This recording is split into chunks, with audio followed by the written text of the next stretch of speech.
So ఇక్కడ మనకి ఈ 4వ శ్లోకంలో సత్యవర్త ముని మనం ఎలాంటి వరాలు కోరుకోవాలో, ఏ విధానంలో మనం కోరుకోవాలో మనకి ఇక్కడ ఆయన మన సూచనలు చేస్తున్నాడు అనమాట.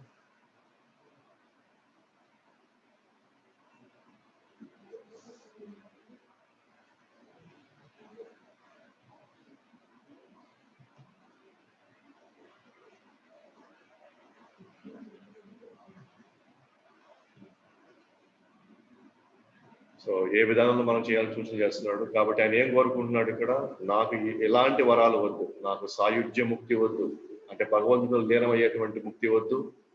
రెండోది, నాకు వైకుంఠంలో వచ్చేటువంటి ఆ సుఖము వద్దు, లేదా భక్తి మార్గాల్లో నవవిధ భక్తిలో వచ్చేటువంటి ఏ సుఖము నాకు వద్దు.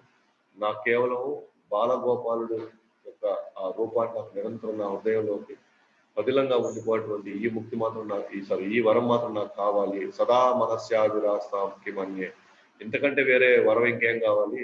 సదా మే మనస్య, అంటే ఎప్పుడు నిరంతరం నా మనసులోనే ఆయన రూపాన్ని నేను పెట్టుకునేలాగా, నేను ఎప్పుడు ఆనందించేలాగా నాకు ఇది కావాలి అని చెప్పేసి సో సత్యవర్త ముని అక్కడ అడుగుతున్నాడు అనమాట. సో ఆ క్రమంలో మనం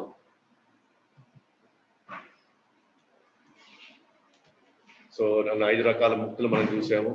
సాయుధ్య ముక్తి, సాలోక్య ముక్తి, సారూప్య, సామీప్య, సాష్టి. సో సాయుధ్య అంటే భగవాన్ యొక్క బ్రహ్మజ్యోతిలో మనం వెళ్ళి అక్కడ కొంతకాలం గడపడం, కానీ అందరూ ఐక్యం అంటారు. యాక్చువల్గా ఆత్మ పరమాత్మలో ఎప్పటికీ ఐక్యమైనదానికి అవకాశమే లేదు. ఐక్యమైనట్టుగా కనిపిస్తుంది, కానీ అది ఐక్యం అవ్వడం. ఎందుకంటే మన ఐడెంటిటీ అప్పుడు ఎలాగ ఉందో శాశ్వతంగా మన ఐడెంటిటీ అలాగే ఉంటుంది. సాలోక్య అంటే ఒకే లోకంలో ఉంటాము, సారూప్య అంటే ఒకే రూపంతో ఉంటాము, సామీప్య అంటే అతి దగ్గరలో ఉంటాము, సాక్షి అంటే ఆయన ఏ ఐశ్వర్యంలో ఆయన ఉంటాడో మనకు కూడా ఐశ్వర్యం మనకు ఉంటుంది అనమాట. అలాగే నేను 2 రకాల ముక్తులు చూసాము, 2 రకాల భక్తులను చూసాము. ప్రేమ సేవోత్తర ముక్తి, 2 సేవైశ్వరోత్తర ముక్తి. సో ప్రేమ సేవోత్తర ముక్తి అంటే వాళ్ళ సేవలో తప్ప వాళ్ళకి ఇంకేమీ ఉంటుంది. సేవలో కూడా వాళ్ళ ఆనందాన్ని కోరుకోరు. సో మనం ఎందుకు సేవ చేస్తే మనకి ఎంతో కొంత ఆనందం కావాలని మనం కోరుకుంటాం, కానీ వాళ్ళ సేవలో కూడా ఆనందం కోరుకోరు. సేవ ఐశ్వరోత్తర ముక్తి అంటే సేవ చేస్తారు, సేవ చేయడానికి ఎలాంటి వాళ్ళకి ఇదేం ఇబ్బంది లేదు, సేవ బాగా చేస్తారు, కానీ సేవతో పాటు వాళ్ళు కూడా కొద్దిగా ఐశ్వర్యాన్ని అనుభవించాలనుకుంటారు అనమాట. కానీ 2 కూడా ఉన్నత స్థాయి అనమాట. కానీ ఇంకా ఉన్నటువంటి భగవంతుడు ఏమీ కోరుకోకపోవడం. సో ద్వారకా వాసులు, మథురా వాసులు భగవంతుడిని ఐశ్వర్యం కోరుకుంటారు, కానీ బృందావన వాసులు భగవంతుడు ఐశ్వర్యంలో ఉంటే వాళ్ళు అసలు ఒప్పుకోరు అనమాట. ఆయనకి సర్వసాధారణమైనటువంటి బాలుడిగా ఉండేవే వాళ్ళు ఎక్కువ ఇష్టపడతారు. సో వాళ్ళకు ఉన్న దాంట్లో వాళ్ళు చేయడానికి ప్రయత్నిస్తారు. అలాగే 5వ శ్లోకంలో ఇదాంతే ముఖాంబోజం అత్యంత నీలై ఉతం కుండలై స్నిగ్ధ గోప్య ముఖం ముహుశ్చుంబితం బింబ రక్తాధరం మే మనస్యాభిరాస్త మలం వక్షలాభం. సో భగవంతుడి యొక్క వర్ణన, ఆయన రూపం యొక్క వర్ణన, ఆయన ముఖము ఎలా ఉంది, ఒక పద్మం లాగా, ఆయన కురులు ఎలా ఉన్నాయి కుంతలే. సో ఆయన యొక్క రంగు ఎట్లా ఉంది, నీలం రంగు, ఒక మబ్బు బాగా వర్షం పడిపోతున్నప్పుడు వచ్చేటి మబ్బుని అంటుంటారు. ఆయన పెదాలని దేంతో పోల్చారు, బింబ పండు. సో యశోదమాత మళ్ళీ చుంబితం అంటే మళ్ళీ ఆమె ముద్దాడుతుంది అనమాట. సో కృష్ణుడిని ముద్దాడుతూ ఉంది.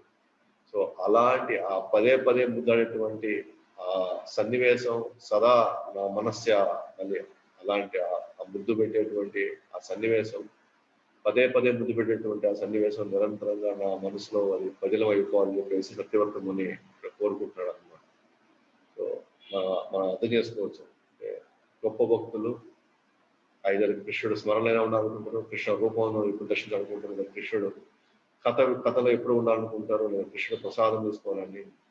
అంటే వాళ్ళు కృష్ణుడి నుంచి ఒక్క సెకండ్ కూడా వాళ్ళ దృష్టి కానీ వాళ్ళ మనసు కానీ పక్కకెళ్ళడం వాళ్ళకి భరించలేరు అనమాట.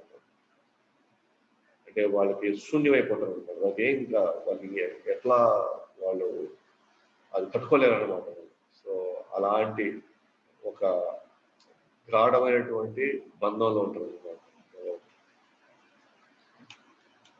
సో మనం అదేదైనా చెప్పుకున్నాం నామ రూపకున. సో అదే మనం కూడా ఆ స్థాయికి వెళ్ళగలం. మనం ఆ స్థాయికి వెళ్ళగలం. అది ప్రాక్టికల్ కాబట్టి ఆచార్యులందరూ అవన్నీ ఆస్వాదించారు కాబట్టి మనకు ఆ ప్రాక్టికల్ పుట్టుమని చెప్తున్నారు అనమాట. ఇది అసాధ్యమైనదైతే కానే కాదనమాట. ఇదేదో సత్యయుగంలో వాళ్ళకి, త్రేతాయుగంలో వాళ్ళకి, ద్వాపర యుగంలో మాత్రం ఇది ఇప్పుడున్న పరిస్థితి అన్నీ నిజమేనది జరిగే పనేనా అని అనుకుంటే ఖచ్చితంగా ఇది జరిగే తీరుతుందనమాట. కాకపోతే మనం వాళ్ళ బాటలో మనం క్రమక్రమంగా మనం వాళ్ళ నిరంతర సాధనలో మనం ఉండి వాళ్ళ నుంచి మనం ఆ కిటుకులు నేర్చుకుంటూ ఉంటే ఎలా చేయాలి అంటే ఒక శుద్ధ భక్తుడి యొక్క ఆదేశాల మేరకు ఆయన గైడెన్స్ లో భక్తుల సాంగత్యం ఖచ్చితంగా సాధ్యమైపోతుంది.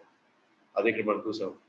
ఇది 7-9 స్టేజ్లు ఉంటుంది అనమాట. మన ప్రేమ భగవంతుడి మీద ప్రేమ పొందేదానికి అది ఆఖరి స్టేజ్ అయితే, కానీ మొదటి స్టార్ట్ అయితే మాత్రం శ్రద్ధతో స్టార్ట్ అవుతుంది అనమాట. సో శ్రద్ధ, దాని తర్వాత సాధు సంఘంలోకి వస్తాం. సాధు సంఘం నుంచి నెక్స్ట్ సాధు నుంచి మనం నేర్చుకుంటాం, సాధన చేయడం నేర్చుకుంటాం. ఆ సాధనే ఇక్కడ భజన క్రియ. సో భజన క్రియ చేయంగా సాధన చేయంగా భక్తుల సాంగత్యంలో కథ వింటూ చేస్తే అనర్థాల నుంచి మన నుంచి నివృత్తి అయిపోతాం. మన హృదయం నుంచి అనర్థాలు నెమ్మదిగా పోతుంటాయి అన్నమాట. తర్వాత నిష్ఠ అంటే అప్పుడు మనం ఇంకా మనసు అక్కడి నుంచి ఇంకా అటు ఇటు ఇంకా చంచలం కాదు, మరి ఇంకా మనసు స్థిరమైపోతుంది అక్కడి నుంచి నిష్ఠ. తర్వాత రుచి, ఆ తర్వాత మనకి చేసే ప్రతి సేవలో ప్రతి కార్యంలో కృష్ణుడి సంబంధంలో ప్రతిదీ కూడా మనకి నెమ్మదిగా దాంట్లో మనం కొద్దిగా రుచిని ఆస్వాదించడం ప్రారంభిస్తాం. తర్వాత ఆసక్తి, అక్కడ బలమైనటువంటి గాఢమైనటువంటి నేను కృష్ణుడి కోసం చేసి తీరాల్సిందే అన్నటువంటి బలమైన బంధం ఏర్పడుతుంది. ఆ తర్వాత అప్పుడే ఈ భావావేశం అంటారు, స్పిరిచువల్ ఎమోషన్స్ అక్కడ స్టార్ట్ అవుతాయి అన్నమాట. ఆధ్యాత్మికమైన భావాలనే అక్కడి నుంచి మొదలవుతుంది. ఆత్మ యొక్క సహజ లక్షణాలు అక్కడి నుంచి మనకి బయటకు వస్తాయి అన్నమాట. అందుకే ఇప్పుడు మనకి కృష్ణుడు రూపాన్ని మనం చూడాలంటే కూడా మనకి అంత ఆసక్తి లేదు మనకి. కానీ ఎప్పుడైతే మనం అనర్థ నివృత్తి, నిష్ఠ, రుచి, ఆసక్తి, సో భావాశయం వచ్చినప్పుడు అప్పుడు మనకి ఇవన్నీ సాధ్యమవుతాయి అన్నమాట. అప్పుడు మన మనసు మన కళ్ళు కృష్ణుడి యొక్క రూపాన్ని దాటికి వేరే వాటిని చూడలేవు. లాస్ట్ కి ప్రేమ. ఇప్పుడు మనం 6వ శ్లోకానికి వెళ్తున్నాం. నమో దేవా దామోదరానంత విష్ణు ప్రసీద ప్రభో దుఃఖ జాలాబ్ధిమగ్నం కృపా దృష్టి వృష్ట్యాతి దీనం బతాను గృహ దేశ మామజ్ఞామే దక్షి దృశ్య. ఓ దేవదేవ,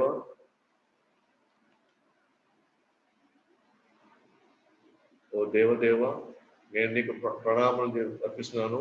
ఓ దామోదర, ఓ అనంత, ఓ విష్ణు, ఓ నా స్వామి, నాపై నీ కృప, సో నీ కృపని నా మీద చూపుము, నాపై నీ కృపా దృష్టిని వర్షించండి. నాకు ఇక్కడ అడ్డు చేస్తుంది, కనబడట్లేదు.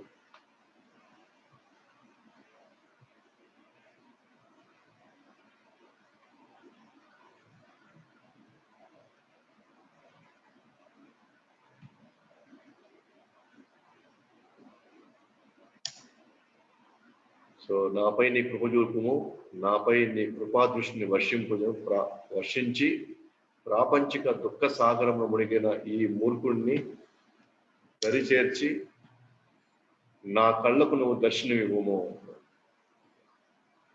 అంటే ఇక్కడ మనం చూసినాం, ఓ దేవాది దేవ, నేను నీకు ప్రణామాలు చేస్తున్నాను. ఓ దామోదర అనే పదం ఇక్కడ వాడుతున్నాడు. ఎందుకనంటే భగవంతుణ్ణి శాశ్వతంగా బంధించడానికి, లేదా భగవంతుడే ఆయన బంధించడానికి ఆయన సిద్ధంగా ఉంటాడు అన్నమాట. ప్రతి భక్తుడితో ఇక్కడ యశోదమాత దగ్గర ఆయనే బంధింపబడతాడు అన్నమాట. అలాగే ఏ రసమైన భక్తుడు ఉన్నా సరే ఆ రసమైన భక్తుడికి భగవంతుడు బంధింపబడాలనుకుంటాడు. ఉదాహరణకి మనం గమనిస్తే ఇప్పుడు గోపికులు ఉన్నారు అనుకోండి. సో ఆ గోపికలు వాళ్ళ ఇంటికి అప్పుడప్పుడు వెళ్తాడు, వెళ్ళి ఆ కుండ పగలగొట్టి వెన్న తింటూ ఉంటాడు. సో ఒకసారి కృష్ణుని చూసి వాళ్ళందరూ కూడా నవ్వుతారు అనమాట. ఏమని నవ్వుతారు అంటే, ఈ మధ్య నువ్వు లావెక్కిపోతున్నావు అంటున్నాడు గోపికలు. ఈ మధ్య నువ్వు లావెక్కిపోతున్నావు, మరి ఇంత లావైపోతే ఎట్లా అంటాడు. సో అప్పుడు కృష్ణుడు అంటాడు, నేను లావ్ అవ్వడం అది మీకు బాధ ఏంది, మా ఇంటి నేను లావెక్కుతున్నాను, దాంట్లో మీకు వచ్చిన నష్టమైంది. సరే మీరు లావ్ అవ్వమంటున్నారు కదా, లావ్ అయ్యాను కదా, మరి ఇప్పుడు నేను ఎట్లా తగ్గాలి, ఏం చేసి నేను తగ్గతాను చెప్పండి అంటారు అనమాట. అప్పుడు గోపికలు అంటారు, అక్కడ ఒక పేడ తట్టు ఉంది, ఆ పేడ వేస్తుంది, అక్కడ ఆవుల పేడ ఉంది, నువ్వు కానీ రోజు వచ్చి ఆ పేడ ఎత్తి ఆడగానే వేసుకుంటూ వచ్చావంటే, నువ్వు తీసుకుని వెళ్ళి అక్కడ ఒక పెద్ద దిబ్బలాగుంటే ఆడ వేసినట్లయితే క్రమక్రమంగా నేను ఈ లావును తగ్గుతాను. కృష్ణుడు నిజంగానే ఆయన పేడ తట్టు ఎత్తుకొని పోయి ఆడ వేస్తాడు అనుకో. ఆ విధంగా మనం గమనిస్తే వరాహమూర్తిగా ఆయన అవతరెత్తినప్పుడు పెద్ద భూమిని ఆయన మోస్తాడు. సో అలాంటి ఆయన ఇక్కడికి వచ్చి ఆవు పేడ తట్టల్ని మోయడం, ఆడవేయడం చేస్తాడు అనమాట. బంధింపబడతాడు అనమాట. ఎందుకంటే వాళ్ళ ప్రేమకి ఆయన బద్ధుడై బందీ అయ్యి వాళ్ళు చెప్పిందంతా చేస్తాడు అనమాట కృష్ణుడు. అట్లాగే నందమహారాజు అప్పుడప్పుడు బయటికి వెళ్తున్నప్పుడు, జనరల్గా మనం పెద్దవాళ్ళు బయటకు వెళ్తున్నప్పుడు ఇంతకుముందు ఆచారం ఏంటంటే, మనం వెళ్ళి వాళ్ళ దగ్గర మనం చెప్పులు వేస్తాం, మనమే మన స్వచ్ఛ చెప్పులు తీసుకొని వెళ్ళి వాళ్ళ కాళ్ళ దగ్గర మనం చెప్పులు వేస్తాం, వాళ్ళు వేసుకొని వెళ్తారు అనమాట. సో చిన్నప్పుడు కృష్ణుడు కూడా అట్లానే అనమాట. నందమహారాజు బయటకు వెళ్తాం అంటే జస్ట్ 1.5 సంవత్సరం 2 సంవత్సరాల వయసులో ఎంతో కష్టపడతారు అనమాట. ఇది నందమహారాజు చెప్పులు మోయడానికి ఎంతో కష్టపడతారు. అవి జారి పడిపోతా ఉంటాయి, కానీ ఎట్లా తీసుకొని ఆయన తల మీద పెట్టుకొని నడుచుకుంటూ వెళ్ళి అసలు ఎందుకు ఎవరో చెప్పులు మోయాల్సిన అవసరం ఆయనకేం కర్మ పట్టింది. కానీ నందమహారాజు ప్రేమకు బద్ధుడైపోయాడు అనమాట. ఇక్కడ దామోదర అంటే బంధింపబడేవాడు. ఎవరి ప్రేమకి, భక్తుల ప్రేమకి బందీ అయ్యేవాడు అనమాట దామోదరు. అందుకని ఓ దామోదర అంటే, నా ప్రేమకి ఎప్పుడు నువ్వు బందీ అవుతావు, నాకు ఎప్పుడు నువ్వు అందుతావు అని ఇక్కడ సత్యవ్రతముని, అందుకని ఓ దామోదర అని ఈ పదాన్ని ప్రయోగిస్తాడు. అలాగే ఓ అనంత అంటే ఆయనకి లెక్కలేనంత, ఆయన మనం ఊహించలేనంత, మన స్థాయికి అందనంత ఆయన ఏంటనుకున్నా సరే. సో ఉదాహరణకి యశోదమాత ఆయన మట్టి తిన్నప్పుడు యశోదమాత స్వయంగా వెళ్ళి, నువ్వు మట్టి తిన్నావు కదా, నాకు చూపించు అంటే, యాక్చువల్గా యశోదమాతకి ఫస్ట్ నువ్వు మట్టి తిన్నావు అంటే, నేను ఎక్కడ తిన్నాను అసలు, ఎవరు నీకు అర్థం చెప్పారు అంటే, సరే చూపించు అంటే, ఏం చూపించాలి, అవసరమా అది, నేను చెప్తే నువ్వు నమ్మవా, నీకు ఏదో చెప్తున్నా కదా నేను అసలు అంటే గట్టిగా బెదిరిస్తాడు అనమాట. గట్టిగా చెప్పాడు అనమాట, అంటే కాన్ఫిడెంట్ చెప్తాడు అనమాట.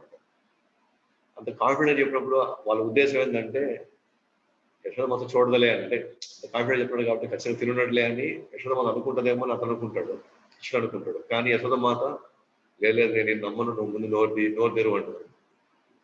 తెలిసినప్పుడు ఆమె కనిపించే సన్నివేశం ఏంది, మొత్తం బ్రహ్మాండాలు కనిపిస్తాయి, అనంతం. కృష్ణుడు అంటాడు, నేను తిన్న ఈ మట్టి చూసావా, పోయి ఏ పని చేసింది, లోపలికి బ్రహ్మాండాలు సృష్టించింది అది. ఆ కొద్దిగా మట్టి లోపలికి వెళ్ళి బ్రహ్మాండాలు సృష్టించింది.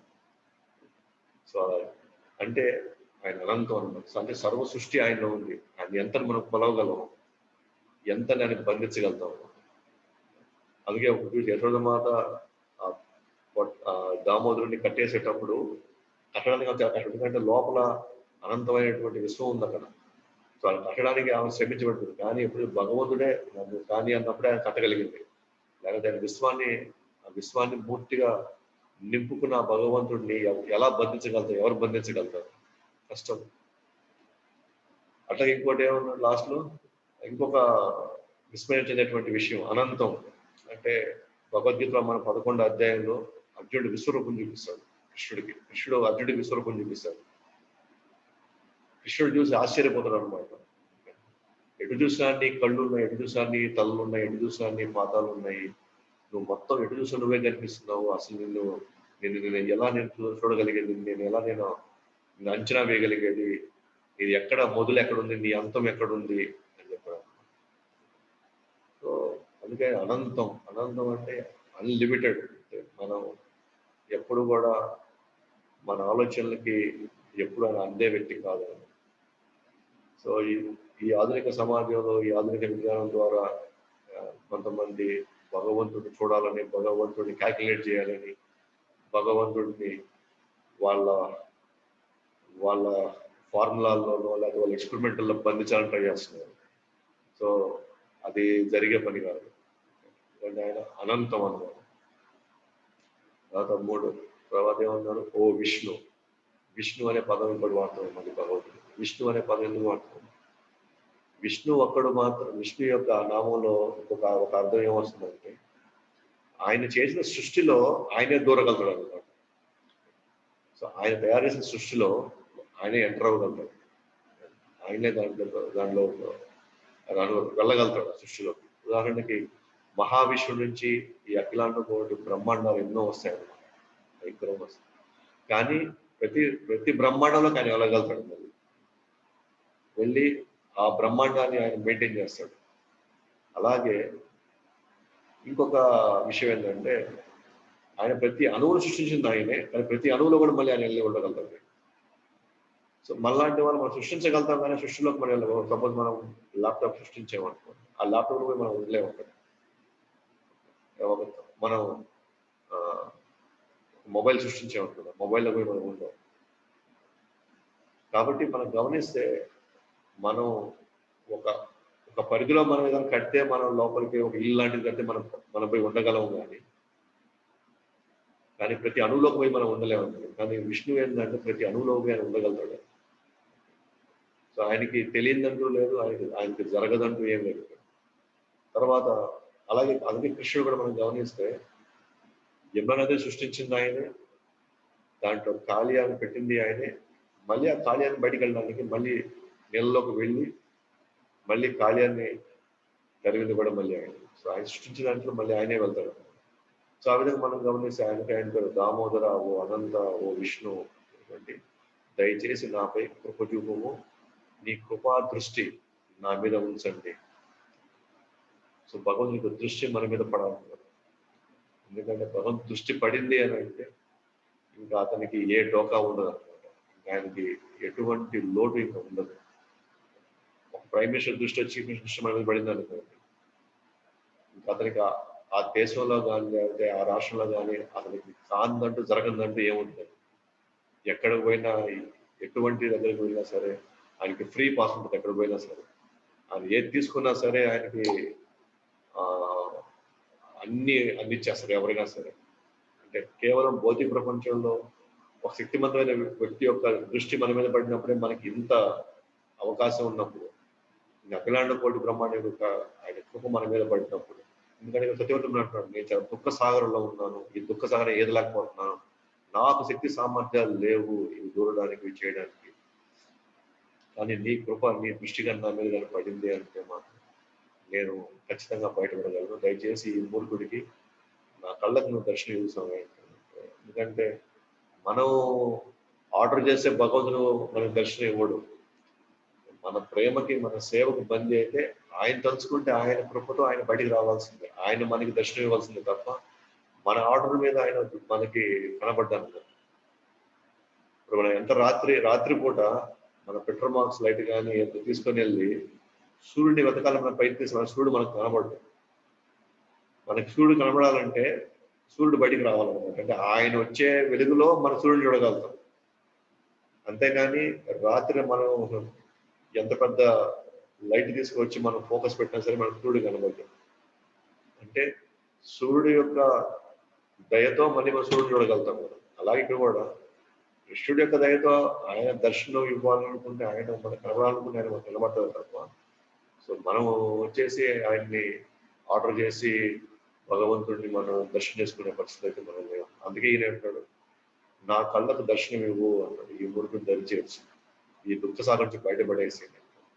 సో ఇక్కడ మనం దాన్ని గమనిస్తే, ఇక్కడ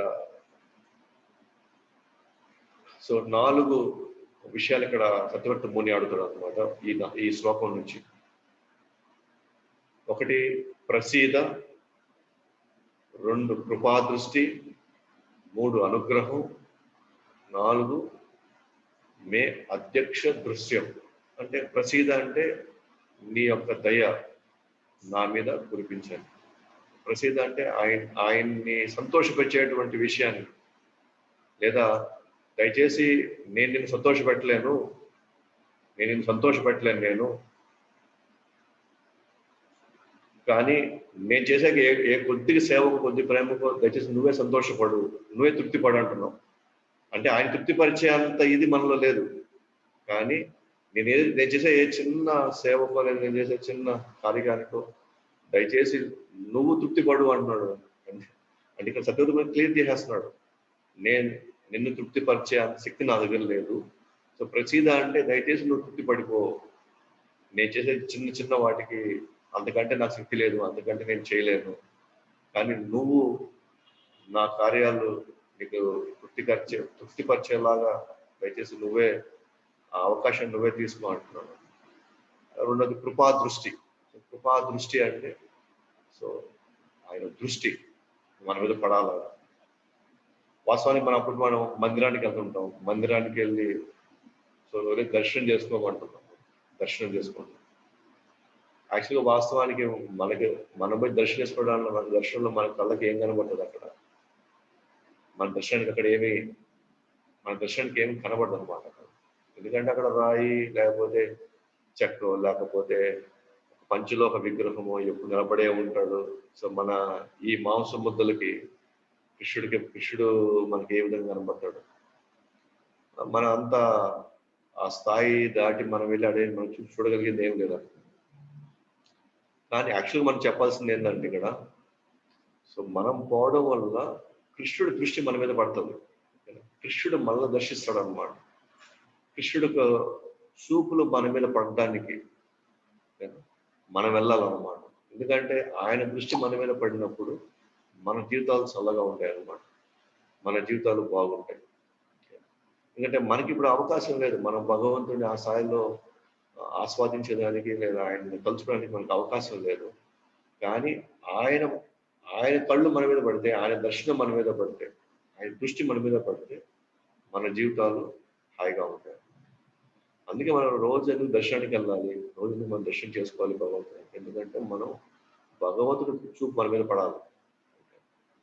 మన చూపు భగవంతుడు ఎప్పటికీ పడదు, అసలు మనం ఏం చేయలేము అక్కడ. మనంతసేపు వెళ్తాం, పైనే ఉండే ఆ డ్రెస్ని చూస్తాం, ఆ డ్రెస్ సరిగ్గా లేకపోతే ఆటోమేటిక్గా మన చూపు మళ్ళీ పడిపోతాం. ఇక్కడ భగవంతుని మన వెనకాల మనం చూడాలి. అలంకారం బాగుంటే చూస్తాం, లేకపోతే ఒకసారి అటు చూసి మళ్ళీ మన కళ్ళు తీసేసుకుంటాం. కానీ వెనకాల భగవంతుడు ఏం చూస్తున్నాడు అనేటువంటి ఇంకా మనకి ఆ స్థాయిలో మనకి ఆ అవగాహన మనకు లేదు ఇంకా మనకి. సో మనం ఎప్పుడు కూడా ఎక్కడైనా ఏదో స్పెషల్గా ఉందన్నమాట మన దృష్టి పడాలంటే, లేకపోతే మనకి అంత తిరిగి ఉండదు అనమాట. అందుకే మన మందిరాల్లో కూడా ఫోకస్ లైట్లు పెట్టి అవి పెట్టి, ఎందుకంటే అప్పుడే మన కళ్ళు మనం చూస్తాం. అదే లైట్గా ఆపేస్తే అక్కడ ఓన్లీ ఒట్టి విగ్రహం ఉన్నారు కూడా, ఏం లేదు అక్కడ పెద్దగా ఏం లేదు. భగవంతుడు ఆడే ఉన్నాడు, ఆయనే అన్ని రోజులు ఆయన దర్శనమిస్తూనే ఉన్నాడు. కానీ మనకు స్పెషల్గా కొన్ని వేస్తేనే మనం దాన్ని కొంచెం దృష్టి పెడతాం అన్నమాట, లేకపోతే మనం పెట్టాం మనం. కాబట్టి మనం వెళ్ళేది అందుకోసం అంటే భగవంతుడి దృష్టి మన మీద పడాలి. సో భగవంతుడి దృష్టి మనం పెడితే మన కర్మలు మారచ్చు. సో మనం చేయడం వల్ల భగవంతుడికి ఏం రాదు, అంటే మన దృష్టి పడడం భగవంతుడికి ఏం కాదు. భగవంతుడికి జరిగే నష్టమో లాభం లేదు. కానీ భగవంతుడి యొక్క చూపు మన మీద పడితే మాత్రం మనకు లాభం ఉంది. సో కాబట్టి మనం నిరంతరం దర్శనం చేసుకుంటున్నామంటే దర్శనానికి మనం వెళ్ళాలి. ఎందుకనంటే భగవంతుడి దృష్టి మన మీద పడాలి. సో అప్పుడు మనం అంటుంటాం, వెళ్ళిపోయి డాక్టర్ని చూసావా అంటాం. మనం పోయి డాక్టర్ని చూడడానికి కాదు, డాక్టర్ వచ్చి మనం చూస్తే మన జబ్బులు పోతాయి. డాక్టర్ వచ్చి మనకి టెస్టులు చేస్తే మన జబ్బులు పోతాయి. డాక్టర్ని కలిసేవా అంటే మనం కలిసి ఏమవుతుంది మనకి, మన వల్ల డాక్టర్కి వచ్చే లాభం ఏం లేదు.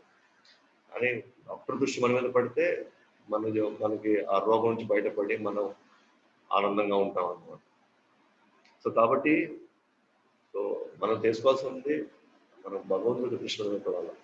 అలాగే ఎందుకు మనం నీట్గా ఉండాలి, ఎందుకు మనం మంచి అంటే బాగా ఉతికిన బట్టలు వేసుకొని, మంచి బట్టలు వేసుకొని, కొంచెం అలంకారం చేసుకొని మనం ఎందుకు వెళ్ళాలి భగవంతుడి ముందుకు అంటే భగవంతుడి దృష్టి మన మీద పడినప్పుడు ఆయనకి మనం ఆనందాన్ని ఇస్తాం అన్నమాట. సో ఆయనకి మనం ఆనందం ఇవ్వడానికి మనం వెళ్తున్నాం.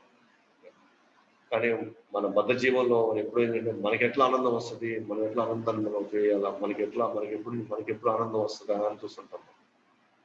కానీ మనం చేయాల్సింది మనం ఎందుకు నీట్గా వెళ్ళాలా, మనం ఎందుకు కొంచెం అలంకరించుకోవాలా, అలంకరించుకోవడం మరీ ఎక్కువనే లేదు, రీజనబుల్గా అంటే భగవంతుడికి ఒక ఒక వ్యక్తిని ఒక స్పెషల్ వ్యక్తిని కావడానికి వెళ్తున్నాం, ఒక ముఖ్యమైన వ్యక్తిని కావడానికి వెళ్తున్నాం. కాబట్టి నీట్గా ఉంటే సో భగవంతుడి దృష్టి మన మీద పడినప్పుడు మనం హాయిగా ప్రశాంతంగా సో ఆయన దృష్టి మన మీద పడినప్పుడు మన జీవితాలు బాగుంటాయి. అలాగే అనుగ్రహం, నిరంతరం నీ అనుగ్రహం నా మీద ఉండాలి. ఎందుకంటే మన జీవితాంతం మనం ఎప్పుడు ఒడిదుడుకులు వస్తే మనకు తెలియదు, ఎప్పుడు మన కర్మలు బాగుంటాయో, ఎప్పుడు మన కర్మలు గందరగోళం ఉంటాయో మనకు తెలియదు. మన కర్మలు బాగున్నప్పుడు దేవుడి దగ్గరికి వెళ్ళి, కర్మలు బాగాలేనప్పుడేమో ఇంకో విధంగా వెళ్ళి, కష్టాలు వచ్చినప్పుడేమో తిట్టుకొని, లాభం వచ్చినప్పుడేమో పొగిడి. సో ఈ గందరగోళాల్లో మనం ఒక్కోసారి మనం దేవుడిని అందరినీ మనం మర్చిపోలేం. అందుకే మనం దేవుడు అనుగ్రహం ఉంటే ఒక్కోసారి మన కర్మలు అప్పుడప్పుడు కొంచెం గందరగోళం ఉన్నా సరే ఆయన అనుగ్రహంతో వాటిని మనం దాటేస్తాం. సో నిరంతరం ఆయన అనుగ్రహం మన మీద ఉండాలని మనం కోరుకోవాలి. అలాగే మే అక్షిదృశ్య అంటే నీ నిరంతరం నువ్వు నాకు దర్శనం ఇవ్వాలి, నీ దయతో అంటే నువ్వు దయదలిసి నువ్వు దర్శనం ఇవ్వడానికి ప్రయత్నించాలి. ఎందుకంటే నేను నా కళ్ళు ఇప్పుడు ఆ దర్శనం తీసుకోవడానికి లేదా నాకు అంత అర్హత నాకు లేదు, కానీ నువ్వు నాకు అర్హత ఇవ్వచ్చు కావాలనుకుంటున్నాను. నాకు కోరిక అయితే ఉంది కానీ నాకు అర్హత లేదు. కానీ నాకు ఆ స్థాయి లేదు కాబట్టి నాకు అర్హత లేకపోతే, కానీ నువ్వు తలుచుకుంటే సో నువ్వు కానీ తృప్తిపరిస్తే నాకున్న నేను చేసే చిన్న సేవకి, నేను చేసిన చిన్న సాధనకి, నేను చేసిన చిన్న తపస్సుకి నువ్వు కానీ నా మీద కృపగలిగితే నా మీద నీ దృష్టి పడిందంటే నా జీవితంకి అంతకంటే నాకు కావాల్సింది ఇంకేదని సత్యవ్రత ముని ఇక్కడ. కాబట్టి భగవంతుడి దృష్టి ఇక్కడ సో మనకు చాలా అవసరం అన్నమాట.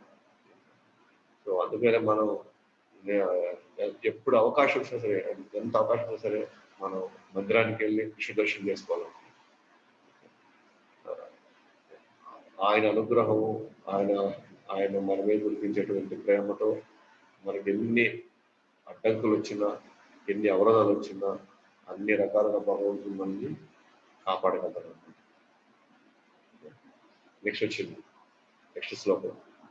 కుబేరాత్మజౌ భక్త మూర్ధ్వైవయద్వార్ వయా మోచితౌ భక్తి భావ్యకృతౌ చ తదా ప్రేమ భక్తిం స్వకామి ప్రయచ్చ నమోక్షే గృహో వేస్తి దామోదరేహ. సో కుబేరాత్మజౌ, సో కుబేరుడు యొక్క కుమారులైనటువంటి మణిగ్రీవుడు, తర్వాత నలకుబేరుడు. సో నలకుబేరుడు మణిగ్రీవుడు, సో వీళ్ళిద్దరూ వాళ్ళు కూడా బంధించబడ్డారు. ఏ రూపంలో? చెట్ల రూపంలో బంధించబడ్డారు వాళ్ళు. సో ఎందుకు బంధించబడ్డారు చెట్ల రూపంలో అని అంటే, సో సత్యయుగం సమయంలో కుబేరుడు కుమారులు అయిన వీళ్ళిద్దరూ వీళ్ళు ఆ ఉన్నత లోకాల్లో బాగా సోమరసం పానం చేసి వాళ్ళ ఒళ్ళు మరిచి వాళ్ళు ఇతర అప్సరసలతో వాళ్ళు ఈ సమాజం సంబంధించిన వరకు అది అసాంఘిక కార్యక్రమాలు వాళ్ళు పాల్గొంటున్నారు. సో ఎందుకంటే ఖచ్చితంగా వాళ్ళకి కావాల్సిన డబ్బు ఉంది, కుబేరుడే తండ్రి, కావాల్సిన విలాసాలు ఉన్నాయి అక్కడ, ఆ వాతావరణం కూడా అక్కడ ఉంది. సో అన్నిటినీ ఈ అన్ని ప్రభావాలు వాళ్ళ మీద పడి వాళ్ళ లెక్కలేని తనంలో వాళ్ళు అక్కడ ఇలాంటి కార్యక్రమాల్లో ఉన్నారు. సో అక్కడికక్కడే నారదుల వారు ఆ వైపు ప్రయాణిస్తూ ఉన్నారు. సో నారదుల వారిని చూసి ఈ అప్సరసలు వీళ్ళంతా కూడా అయ్యో మునివరులు గొప్పవాళ్ళు అని చెప్పేసి వాళ్ళు వెంటనే వాళ్ళు వాళ్ళ బట్టలు తప్పేసుకొని వాళ్ళు అక్కడి నుంచి వెళ్ళిపోతారు. కానీ వీళ్ళు అసలు ఈ వాళ్ళు ఒక స్పృహలోనే ఉంటారు అనమాట. వాళ్ళు ఏ స్థితిలో ఉన్నారు, ఏ పరిస్థితిలో ఉన్నారు, వాళ్ళు ఎలాంటి ఆ, భయంకర స్థితిలో ఉన్నారో కూడా వాళ్ళు లేకపోతే వాళ్ళు అక్కడే నార్మల్ వారిని చూసి కూడా ఆ, వాళ్ళు లేయడం కానీ మర్యాద చేయడం కానీ లేదా తప్పైపోయిన క్షమించండి అని కానీ ఏమి చేయకుండా వాళ్ళు అలాగే పడినారు అనమాట. సో నార్మల్ వారు అంటే ఇంద్రుడు లాంటి దేవేంద్రుడు లాంటి వాళ్ళు, ఈవెన్ శివుడు లాంటి వాళ్ళు కూడా లేచి వాళ్ళు గౌరవిస్తారు అనమాట. ఆ స్థాయి నార్మల్ వారు. కానీ ఇక్కడ చూస్తే కుబేరులు కుమారులు ఆయన్ని ఏమాత్రం పట్టించుకోలేని పరిస్థితిలో వాళ్ళు అంతా మునిగిపోయి ఉంటారు అనమాట. కానీ నిజంగా నార్మల్ వారికి చాలా కష్టం వేస్తుంది, బాధ వేస్తుంది. యాక్చువల్గా ఆయన కోపం రాదు, ఆయన బాధ వేస్తుంది. అంటే దేవతల పుత్రైన వాళ్ళు వీళ్ళు ఎంతో కొంత బాగుండాలి కదా, వీళ్ళు ఎంతో కొంత వీళ్ళు మంచి ప్రవర్తన ఉండాలి కదా, వీళ్ళకి ఎంతో కొంత వీళ్ళు మర్యాద మర్యాదగా ఉండాలి కదా, వీళ్ళు కొంచెం గౌరవంగా వీళ్ళ యొక్క పాత్రను పోషించాలి కదా అందులో. సో వాళ్ళని శపిస్తాడు అనమాట. ఎందుకంటే వీళ్ళు బట్టలు లేకుండా వాళ్ళు కంప్లీట్ గా తాగిన మైకంలో వాళ్ళు ఉన్నారు. సో తాగిన మైకంలో వాళ్ళు ఉన్నారు కాబట్టి సో యాక్చువల్ చెప్పాలంటే ఇక్కడ నాన్నవారు శపించారు అంటాడు యాక్చువల్గా. కానీ శపించిన పదం మామూలుగా వాడడానికి బాగుంది, మామూలుగా మన శాస్త్రాల్లో శపించారు అంటారు. కానీ వాస్తవం చెప్పాలంటే నార్లు వారు వాళ్ళ మీద దయదలిచడం. ఎందుకంటే ఘోరమైనటువంటి పరిస్థితుల్లోకి మరీ దిగజారిపోకుండా ఇంకా వాళ్ళ జీవితాలు సర్వనాశనం కాకుండా సో వాళ్ళని శపించడం అనమాట. ఎందుకంటే ఒకసారి పిల్లలు చెడు పనులు చేసినప్పుడు లేదా వాళ్ళు ఏదైనా నీచని కార్యక్రమాలు చేసినప్పుడు తల్లిదండ్రులు కోపంతో 2 దెబ్బలు కొట్టడం, వాళ్ళకి గట్టిగా అరవడం, అది వాళ్ళు ఇంకా దిగజారిపోకుండా ఉండడానికి వాళ్ళు చూపించే ప్రేమ అనమాట. అలాగే నారదుల వారు కానీ ఋషులు కానీ గొప్ప గొప్ప వాళ్ళు ఆచార్యులు కూడా వాళ్ళ తిట్లు కానివ్వండి, వాళ్ళు అనే 2 మాటలు మనల్ని నీచ స్థితిలో పడనీయకుండా మనల్ని ఒక స్థాయికి పెంచడానికి ఇవన్నీ వాళ్ళు చేస్తారనమాట వాళ్ళు. సో ఇప్పుడు ఏమని చెప్పించాడు, మీరు మీ భూలోకంలో 2 చెట్లు లాగా మీరు జీవితాన్ని కొనసాగించండి అంటాడు. వాస్తవానికి ఇక్కడ ఒక రహస్యం కూడా మనం తెలుసుకోవచ్చు అనమాట. సో ఏంటంటే ఎవరైతే బాడీ ఎక్స్పోజ్ చేయాలని వాళ్ళకి ఈ ఆశలు ఉంటాయో, ఈ కోరికలు ఉంటాయో, లైక్ మోడలింగ్ అంటారు రకరకాలుగా, ఎవరైతే బాడీని ఎక్స్పోజ్ చేయాలని ఆ భావాలు ఉంటాయో వాళ్ళకి అదే భావాలతో చనిపోయినప్పుడు వాళ్ళు నెక్స్ట్ లైఫ్ లో చెట్టులాగా పుడతారంట వాళ్ళు. ఇక్కడ కూడా వీళ్ళు బట్టలు లేకుండా వాళ్ళు పూర్తిగా మైకోలో పడిపోయినప్పుడు సో నార్లు వారు వాళ్ళకి నెక్స్ట్ అప్రాప్రియేట్ శిక్ష ఏంటంటే మీరు వెళ్ళి చెట్లలో మన చెట్ల రూపం మనం తీసుకున్నప్పుడు మన హార్ట్ కంటెంట్ అంటే మన హృదయం ఆనందపడేలాగా చెట్లు ఎక్స్పోజ్ అయితేనే ఉంటాయి. అంటే అవి నగ్నంగానే ఉంటాయి, అవి బతుకున్నంత కాదు. ఇప్పుడు నార్లు వారు నెక్స్ట్ వాళ్ళకి ఎలాంటి భావాలు ఉన్నాయో ఆ భావాలు తగినట్టుగానే వాళ్ళకి ఆ శాపం ఇస్తారనమాట. అయితే వాళ్ళు వెంటనే అప్పుడే వాళ్ళు స్పృహ వచ్చేసి అయ్యో ఇప్పుడు మేము భూలోకం అది కూడా పోయి చెట్లు జన్మలు అంటే జీవరాశుల్లో అత్యంత బద్ధమైపోయేటివి. బద్ధం అంటే ఎక్కడికి తిరగలేక, ఎక్కడ వాళ్ళు ఆలోచనలు లేదా వాళ్ళ కోరికలు తీర్చుకోలేక వాళ్ళు శాశ్వతంగా కొన్ని వేల సంవత్సరాలు అలాగే ఉండిపోవాలి. ఎందుకంటే బద్ధ జీవితం ఇక్కడ అంటే బద్ధమూర్తి అయ్యేవాళ్ళు. బద్ధమూర్తి అంటే వాళ్ళు ఇలాగా 2 కుమారులు వాళ్ళు చెట్లుగా నార్లు శాపంలో వాళ్ళు చెట్లుగా ఇక్కడ వాళ్ళు ఉండిపోతారు అన్నమాట. చెట్లుగా ఉండిపోతారు వాళ్ళు. సో అయితే వాళ్ళ స్పృహ వస్తుంది. ఎప్పుడైతే ఆయన చెప్పించాడో వెంటనే వీళ్ళకి స్పృహ వచ్చేసి క్షమించండి, మేము మళ్ళీ తప్పులు చేయము, సరే మీ శాపం అయితే మేము భరిస్తాం, కానీ ఎట్లయినా సరే మాకు శాప విమోచనం ఇవ్వండి, మేము ఎట్లా బయటపడతాం అక్కడి నుంచి అన్నప్పుడు అప్పుడు నార్లు వారు తెలిసి అది మీరు చెట్లు ఎక్కడ అవుతారంటే మీరు పలానా గోకులంలో పలానా నంద మహారాజు వాళ్ళ కొలువులో మీరు అవుతారు.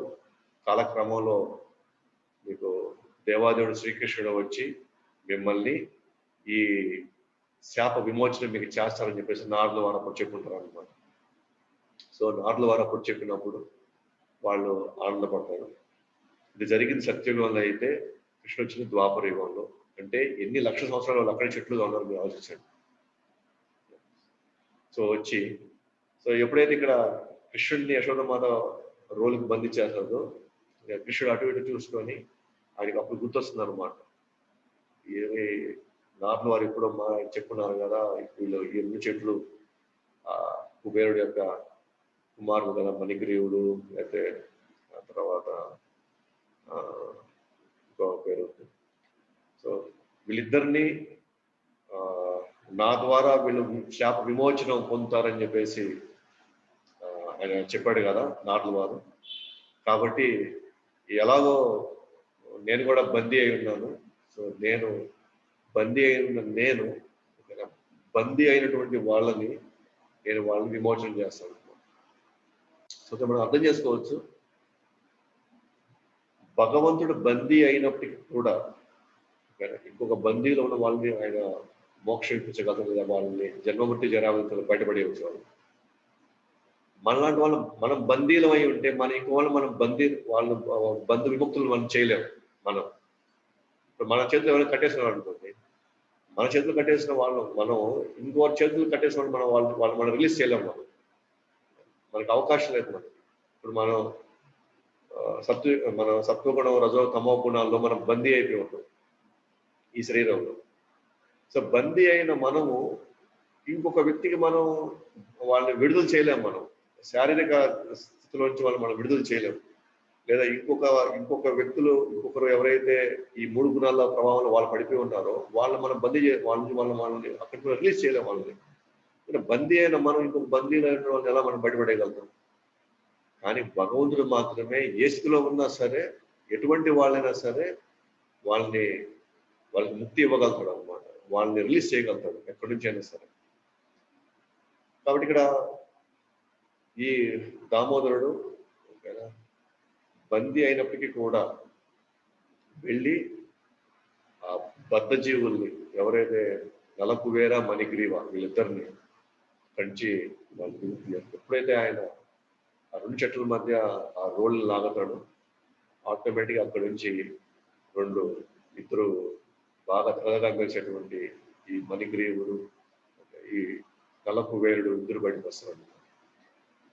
చూసి వాళ్ళు దండం పెడతారు అనమాట. అయ్యా మమ్మల్ని క్షమించండి, మీ వల్ల మేము శాప విమోచన అయిపోయేసి శాశ్వతంగా మేము వెళ్తున్నాం, దయచేసి మేము ఎప్పటికీ మేము ఈ తప్పులు చేయము, అయితే మాకు క్షమించండి అని చెప్పి మళ్ళీ చెప్తా ఉంటారు అనమాట. అప్పుడు కృష్ణుడు అంటాడు, నువ్వు చెప్పాల్సింది నాకు కాదు, నువ్వు చెప్పాల్సింది నారదుల వారికి. మీరు చెప్పాల్సింది, నేను మిమ్మల్ని చూసే అసలు పరిస్థితే లేదు, లేదా మీ గురించి పట్టించుకునే అవకాశం నాకు లేదు.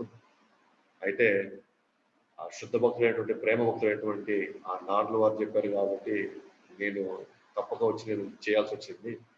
లేకపోతే నాకు మీతో సంబంధమే లేదు, నాకు మీరు అసలు ఎటువంటి మిమ్మల్ని విడుదల చేసినంత అవసరం నాకు లేదు. కాకపోతే అక్కడ నారదుల వారు ఇచ్చినటువంటి ఆ మాట కోసం నేను ఇక్కడ ఇది చేయాల్సి వచ్చింది. ఇక్కడ సత్యవర్త ముని కూడా ఏమంటారంటే, వాళ్ళను కూడా నువ్వు ముక్తి కలిగించావు, బద్ధజీవుడు అయిన వాళ్ళని కూడా ముక్తి కలిగి, దయచేసి వాళ్ళకి ముక్తి ఇవ్వడమే కాకుండా నువ్వు వాళ్ళకి భక్తిని కూడా అందించావు, వాళ్ళని భక్తులు చేసేసావు నువ్వు వాళ్ళకి. కాబట్టి కృష్ణ, ఓ దామోదర, దయచేసి అలాంటి ప్రేమ భక్తి నాకు కూడా ఇవ్వు, నాకు కూడా నాలాంటి వాడు కూడా ఇవ్వు, ఎందుకంటే వాళ్ళకే నువ్వు ఇచ్చావు. సో నేను ఎంతో కాలం నుంచి నేను నీ గురించి నేను ఈ సేవ చేసుకుంటూ నేనే తెలుసుకుంటూ ఉన్నాను. సో పూర్తిగా బద్ధమైన వాళ్ళు, పూర్తిగా బందీ అయిన వాళ్ళు అసాంగ కార్యక్రమాలు చేసి శాపంలో ఉన్న వాళ్ళకు కూడా నువ్వు భక్తినిచ్చావే, అందులో ప్రేమ భక్తినిచ్చావే. సో దయచేసి నాకు కూడా నువ్వు ఇది ప్రసాదించండి అని చెప్పేసి సో సత్యవర్త ముని అవుతాడు అన్నమాట దామోదరుడు. కాబట్టి మనం గమనిస్తే ఎవరు కృష్ణ భక్తులు అవ్వచ్చు అంటే, ఎవరైనా కృష్ణ భక్తులు అవ్వచ్చు కదా. కృష్ణ భక్తులు అవ్వడానికి అర్హతలు ఏం అవసరం లేదు ఇక్కడ. కృష్ణుడు అంటారు అనమాట 29వ అధ్యాయం 29వ శ్లోకంలో, సమోహం సర్వభూతేషు నమే ద్వేషోస్తి న ప్రియ ఏ భజంతి తూ మాం భక్త్యా మయీ దేతేషు చాప్యహం. సమోహం సర్వభూతేషు, సమోహం సర్వభూతేషు అంటే నాకు అందరూ ఒకటే. సర్వభూతేషు, సర్వ జీవులందరూ కూడా నాకు ఒకటే. నాకు ఎవరి పట్ల ద్వేషము లేదు, అట్లా నాకు ఎవరి పట్ల ప్రేమ లేదు. నాకు అందరూ సమానమే. సమోహం, సమంగా, సర్వభూతేషు నమే ద్వేషోస్తి, నాకు ఎవరి పట్ల ద్వేషము లేదు, నాకు ఎవరి పట్ల ప్రేమ లేదు. అయితే ఏ భజంతి తూ మాం భక్త్యా మయీ తేషు చాప్యహం. అయితే ఎవరైతే నన్ను భక్తిగా చూసుకుంటారో, ఎవరైతే నేను చెప్పిన ఆదేశాలు పాటిస్తారో, ఎవరైతే నా కోసం వాళ్ళ జీవితాలు కొద్ది కొద్దిగా పణంగా పెడతారో, సో వాళ్ళు నాలో ఉంటారు, నేను వాళ్ళలో ఉంటాను. అంటే వాళ్ళు నా మిత్రులుగా నాతో ఉంటారు, నేను వాళ్ళ మిత్రుడైపోతాను. అందరూ నాకు సమానమే, నాకు అందరూ ఒకటే. కానీ ఎవరైనా సరే నాతో మిత్రత్వం పెట్టుకుంటే, ఎవరైనా సరే నాకు ప్రేమపూర్వకంగా చూసుకుంటే, నేను కూడా వాళ్ళని స్పెషల్గా ప్రత్యేకంగా చూసుకుంటాను. నేను కూడా అంటే ఎవరికి నన్ను ప్రత్యేకంగా చూసుకుంటారో నేను వాళ్ళని ప్రత్యేకంగా చూసుకుంటాను. అంటే ఎవరైనా మనలో ఎవరికైనా అర్హత ఉంది, ఎవరైనా సరే కృష్ణ భక్తులు అవ్వచ్చు. కానీ పలానా వాళ్ళే కృష్ణ భక్తులు అవ్వాలి, పలానా వాళ్ళు చేస్తే నేను చేస్తానని ఎక్కడ ఆయన కండిషన్ పెట్టలేదు అనుకో. నాకు అందరూ సమానమే, కానీ నాకు ఎవరిని ఇలా చేసుకుంటే నేను వాళ్ళకి అదే విధంగా నేను వాళ్ళకి ప్రతిస్పందిస్తానంటారు అన్నమాట. కాబట్టి ఇక్కడ ఎవరికైనా ఒకటే అన్నమాట. భగవంతుడు ఎవరినైనా సరే ఆయన ఆయన ఆయన ప్రతిస్పందన, ఆయన భక్తి ఇస్తాడు, ఎవరికైనా భక్తి ఇస్తాడు. ఆయన భక్తికి అర్హత ఏం లేదు. పలానా కుటుంబంలో పుట్టిన వాళ్ళకి భక్తి ఇస్తాను, పలానా శాస్త్రం ఇంతవరకు నేర్చుకున్న వాళ్ళకి నేను భక్తి ఇస్తాను, లేదా పలానా ఇన్ని వందల సంవత్సరాలు వాళ్ళు తపస్సు చేశారు కాబట్టి నేను వాళ్ళకి ఇస్తాను, అట్లా ఏం లేదన్నమాట. ఇక్కడ అర్హత ఏం లేదు. ఎవరైనా సరే ఆయన అర్థం చేసుకొని ఆయన చెప్పేటువంటి ఆదేశాలు కానీ మనం పాటిస్తున్నట్లయితే క్రమంగా, సో మనం ఆయన ఆదేశాలు పాటిస్తున్నాం కాబట్టి డెఫినెట్ గా ఆయన మన పట్ల ఆయన దృష్టి, ఆయన అనుగ్రహం మన మీద ఉంటుంది. కానీ నాకేం అవసరం, కృష్ణుడున్నా లేకపోతే నాకు పెద్ద అవసరం ఉంటే ఆయన కూడా అట్లాగే చూసుకుంటాడు. ఆయనకు కూడా వాళ్ళ మీద ప్రత్యేకమైనటువంటి దృష్టి పెట్టడు. ఆయన మనకి ఆయన దృష్టి లేనప్పుడు ఆయన మన మీద దృష్టి పెట్టడు. మనం ఆయన దృష్టి పెట్టామనుకోండి, ఆయన మన మీద దృష్టి పెట్టాడు. కానీ ఎవరైనా దృష్టి పెట్టచ్చు. సో ఆయనకి ఎవరు ఆయన దగ్గరికి రావాలి, ఎవరు రాకూడదు అని ఆయన మాత్రం అక్కడ మాత్రం ఆయన ఎటువంటి షరతులు పెట్టడాలన్నమాట. ఎవరైనా రావచ్చు, ఎవరైనా చేసుకోవచ్చు.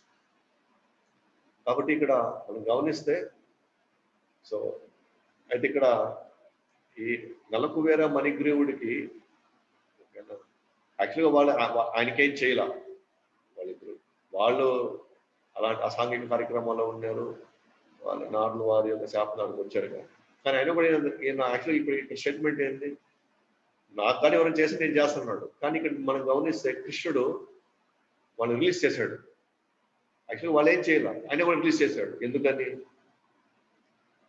నారదుల వారిని శుద్ధ భక్తులు ఆయన్ని ఆ స్థాయిలో ఆకట్టున్నారు కాబట్టి, ఆయన చేయాలి కాబట్టి, ఆయన చెప్పాడు కాబట్టి ఆయన కోసం చేస్తాడు అన్నమాట. అంటే దాన్ని బట్టి మనకు అర్థం ఏమైందంటే, మనము వైష్ణవుల్ని జాగ్రత్తగా చూసుకోవడం, సో వైష్ణవుల్ని మర్యాదగా చూసుకోవడం, లేదా గురువుల్ని మనకు తోచిన విధంగా మనం ఎంత వీలైతే అంత వాళ్ళకి వాళ్ళు చెప్పేటువంటి ఆదేశాలు, వాళ్ళు ఇచ్చేటువంటి గైడెన్స్, లేదా మనం వాళ్ళకి చేసేటువంటి మర్యాద, సో వాళ్ళు చూసుకునేటువంటి ఇది, వాళ్ళ యొక్క కృపతో మన గతం ఎంత దారుణంగా ఉన్నా సరే, మన జీవితాలు ఎంత గందరగోళం సరే, వాళ్ళ కృప వల్ల భగవంతు దృష్టి మన మీద పడుతుంది అన్నమాట. మనం ఇప్పుడు దాకా ఏం చేయకపోయినా సరే భగవంతుడికి మనకు భగవంతుడి మీద అసలు ఎలాంటిది లేకపోయినా సరే, ఇది ప్రత్యేక ఉదాహరణ మనకి ఎవరు, ప్రభుపాదుల వారు. అమెరికన్లు, యూరోపియన్స్, జర్మన్స్, వీళ్ళంతా అసలు వాళ్ళకి కృష్ణుడు లేదు, రాముడు అంటే ఏం తెలియదు వాళ్ళకి.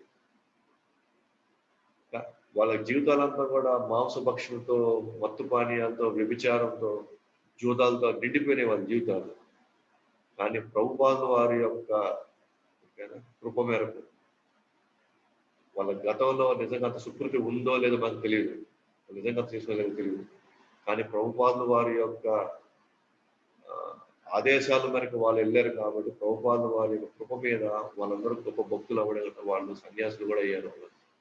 అసలు అర్హత లేదన్నమాట. ఇంకా కొద్ది గొప్ప మనకి కొద్దిగా అర్హత ఉందేమో మనకి.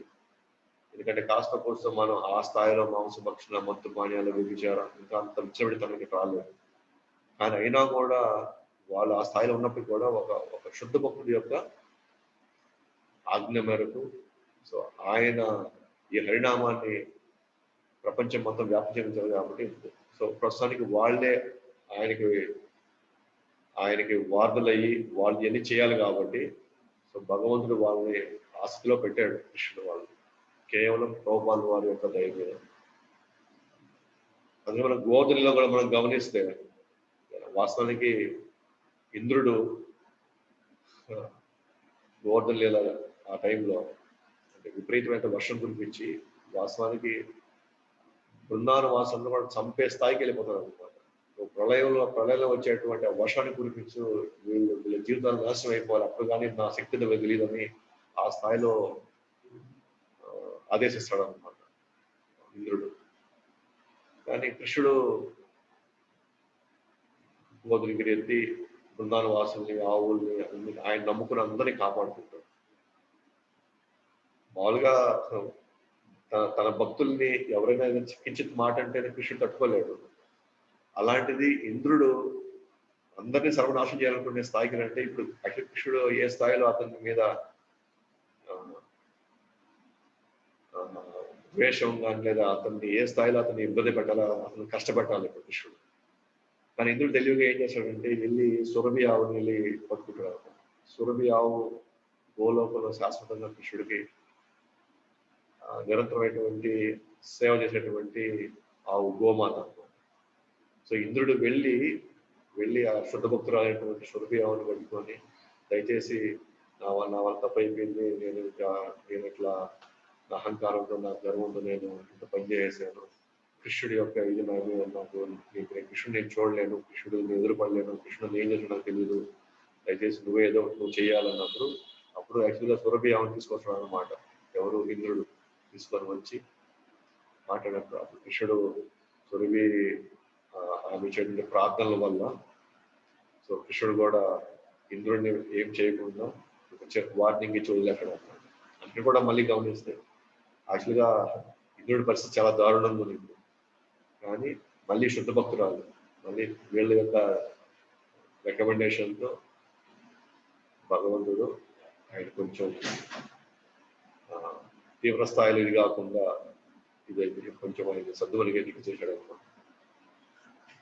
కాబట్టి ఎస్ మనం భక్తి ఎవరైనా చేయొచ్చు. సో మనందరికీ అవకాశం ఉంది. సో మనం అందరం కూడా కృష్ణ భక్తిలోకి మనం ఎంటర్ అయితే భగవంతుడు గతం మంది ఎట్లా ఉన్నా సరే మన పరిస్థితి సరే ఆయన మన మిత్రుడు అయిపోయేసి మన జీవితాల్లో మనకి జరగాల్సినవి ఎటువంటి ఇబ్బంది రాకుండా మనం తెలిపించడం అనమాట. లాస్ట్ది పెద్ద టైం లేదు, 2 minutes, బట్ సింపుల్ లెసన్స్ చెప్పేస్తాను.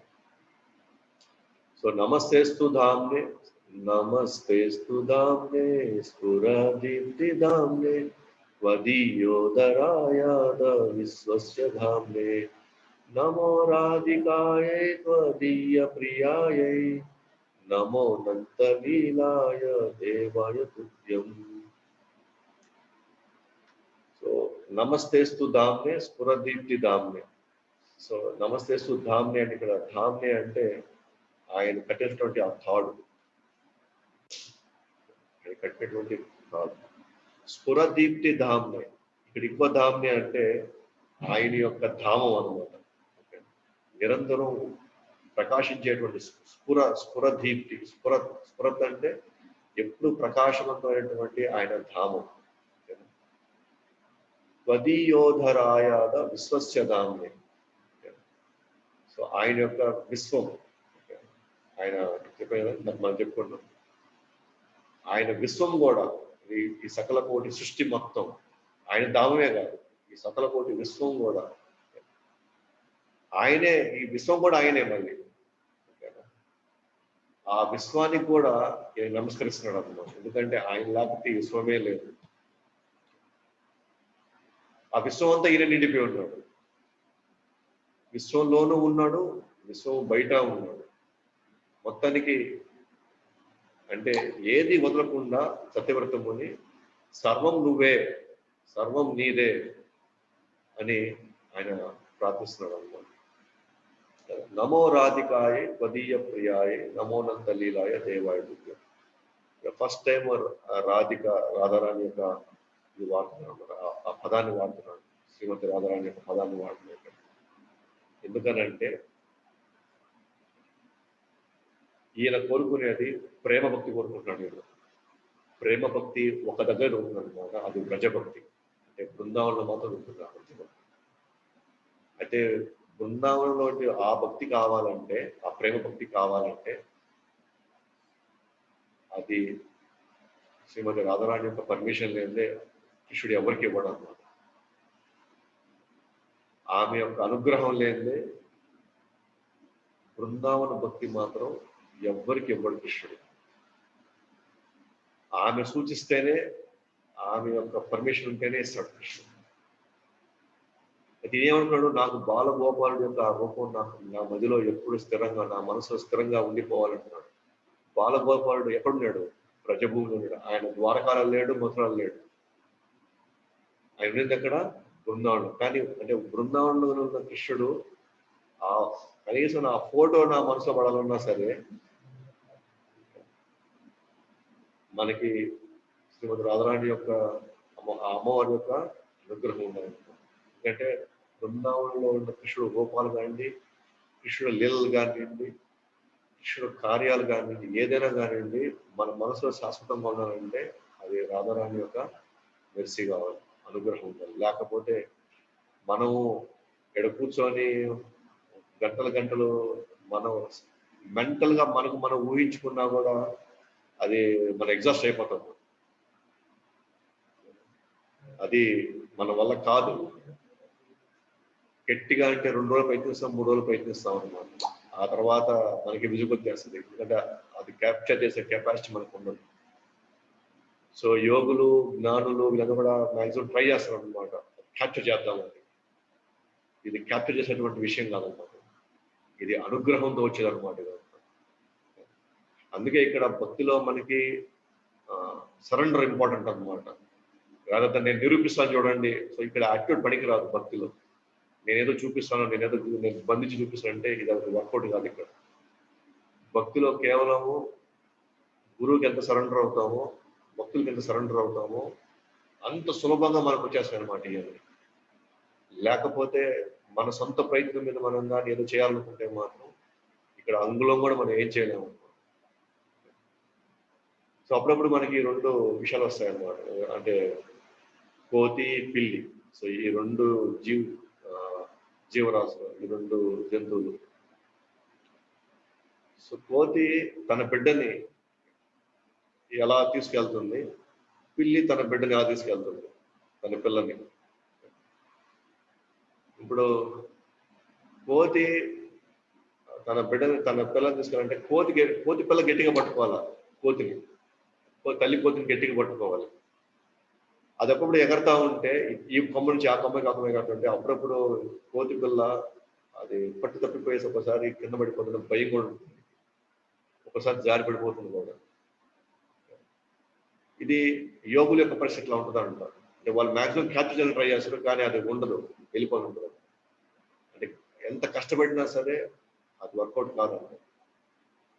కానీ భక్తుల యొక్క పరిస్థితి ఎలా ఉంటుంది అంటే సో పిల్లి తన పిల్లల్ని తీసుకెళ్ళడం అనమాట. అంటే పిల్లి పిల్ల కామ్గా ఉంటుంది, అది హ్యాపీగా అలా పడుతూ ఉంటుంది. కానీ మొత్తం తీసుకెళ్లేదంతా కూడా తల్లి అనమాట, తల్లి చూసుకుంటుంది మొత్తం కూడా. ఇది ఎలాంటిదంటే ఇది భక్తుల యొక్క జీవితం ఎలా ఉంటుంది అంటే భగవుడు అనుగ్రహం మీద, భగవుడు యొక్క సాక్షాత్కారం మీద మనం హ్యాపీగా మన ఆలోచనలు కానీ మన భగవుడు మీద మనకునేటువంటి ఆ స్మరణ కానీ ఇదంతా కూడా సహజంగా సాక్షాత్కారం కావాలన్నమాట. అది జరగాలంటే గురువు, వైష్ణవులు లేదా శుద్ధ భక్తుల యొక్క అనుగ్రహంతోనే జరుగుతుంది అనమాట. మనం క్యాప్చర్ చేయాలంటే మన వల్ల కాదు అది. అందుకే ఇక్కడ సత్యవ్రతం నాకు ప్రేమముక్తి కావాలా, అందులో వ్రజభక్తిలో ఉన్నటువంటి ఆ సన్నివేశాలు కావాలా అంటే కంపల్సరీ. అందుకే ఇక్కడ నమో రాధికాయే అంటున్నాడు. అందుకే ఆయన రాధారాణిని వేడుకుంటున్నాడు అన్నమాట. నమో అనంత లీలాయ, అనంత లీలల్ని సాధించేటువంటి ఆ వ్రజభూమిలో ఆ లీలన్నీ కూడా నేను స్మరణలోకి తెచ్చుకోవాలంటే ఇక్కడ రాధారాణి యొక్క అనుగ్రహం ఉండాలి. కాబట్టి ఇక్కడ సత్యవ్రతం నుంచి మనం నేర్చుకోవాల్సిన, తెలుసుకోవాల్సింది ఏంటంటే ఎప్పటికైనా సరే మనకు కావాల్సింది ప్రేమ భక్తి, ఐశ్వర్య భక్తులు. మన కోరికల కోసం భగవంతుని వేడుకోవడం, మన కోరికల కోసం భగవంతుని దగ్గర అవడం, దానివల్ల మనకు వచ్చే లాభం ఏం లేదన్నమాట.